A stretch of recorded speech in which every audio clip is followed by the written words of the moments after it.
Exercise number 2, when it comes to getting power for our punches with the chishi, is our rotation into shikodachi press outs. Now, I like this one because it adds that element of rotation that we somewhat lack in our Goju a little bit. Marries up to how we would want to use the body, certainly in regards to the clinch range, whereby we are getting these short little twists, short little rotations using our Sanchin frame in order to cause the opponent to step forward or turn and expose their flanks or lose their structure. So first step with this one, our chishi is resting on the outside of our foot. I will lean down like so, so I'm compressing here, expanding here. Now, when we come to positions like in our seipai, we have a compression one side, we have an expansion the other side. Here, right? So we have compression, expansion. I'll remove the chishi. We're basically creating this bowing of the body. This will become important when we start looking at some of the landmine stuff using the barbell. So we compress this side, expand this side.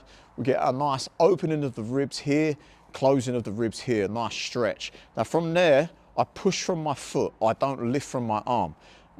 My foot drives against the ground. So again, I'm using this almost 45-degree angle to use this hip and engage the glute. Okay, so with this exercise, as opposed to the previous exercise where we're talking straight lines, everything's train track straight lines. This exercise is more about diagonals. Okay, so here again, reaching down, expanding, compressing, this leg pushes, and I'm up like so. Now from here, I'm going to pause this position. What I have here is a big stretch across my lat. So my lat is really getting pulled across, this shoulder opening out. So I have internal rotation here, external rotation here, and a big turn of the hips.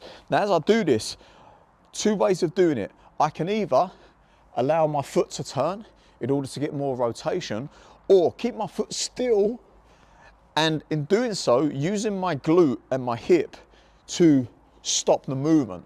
So there's a bite point at the end. So rather than allowing momentum to take me round, twisting and then untwisting, I can put the brake on here and then actively pull back. So we're going from a fully stretched end range position to then close, open, close, open, close, open, close, open, close. So again, this ability to expand and compress. That's why I love this exercise so much.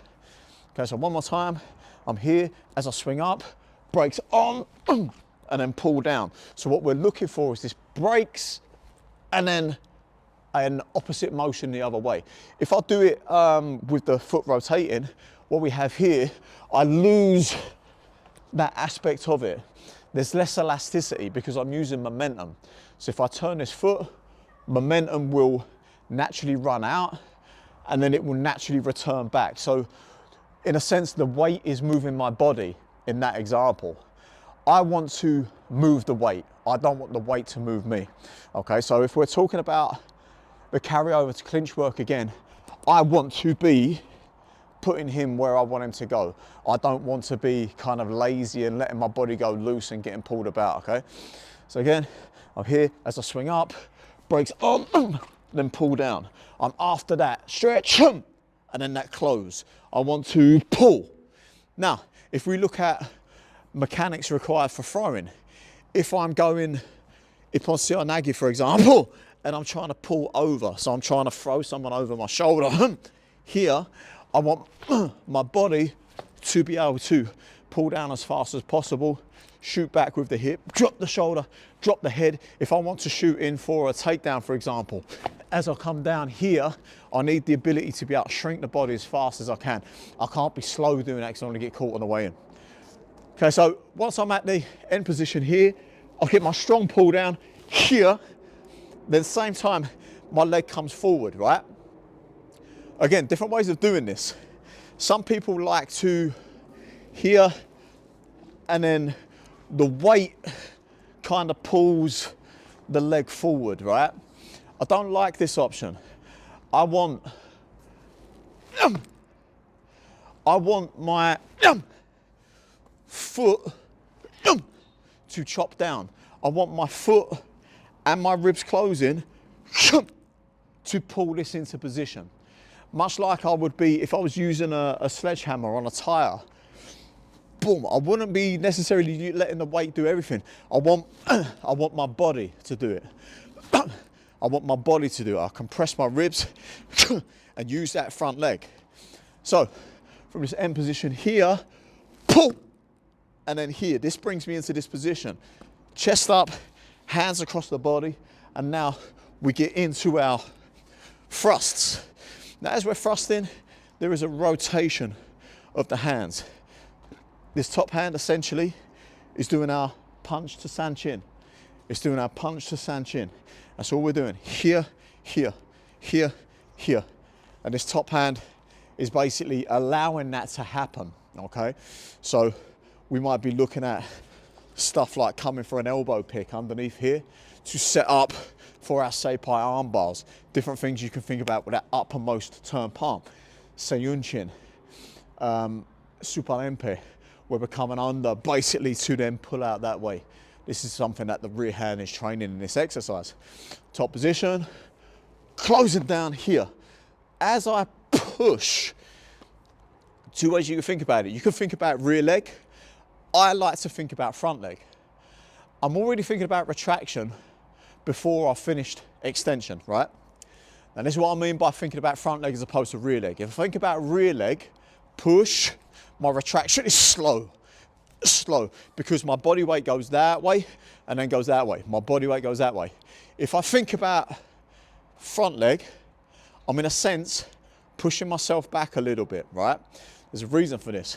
As I come here, front leg, fire, fire, fire, okay? I want to train the ability to rag the person. I want to train the ability to rip. I want to train the ability to fucking shake. We're trying to train violence with this motion. So think not so much just of a punch. I want to think about hands on something. Like I say, this one, palm there, this one, palm there, hands on. How can I shake that object, that piece of the person? How can I shake them, link them to my feet? So if we're talking about the carryover into our short range style, our ability to hit from close, our ability to grab, shake, disrupt posture, our ability to violently disorientate the person. This is what this exercise is able to give you. It's a lot more than just kind of like training a range of motion or a punch or whatever. It is the attribute we're trying to get across, the shaking. This is what allows you to now, when you do your seisan, when you do your seisan, sorry, this ability to use the body in an oscillatory manner. That's a big word. So oscillation, this ability to boom, fire, fire, fire, fire, fire. It goes forward, it goes back as fast as possible. So our rate at which we're able to use opposites. This is what can massively enhance certainly your clinch work, certainly your short range power and your grappling work, okay? So play with some of the ideas with that exercise. Like I say, fairly simple exercise, most of you probably already know, but let's just add those layers of intention into it to, you know, take it up another level.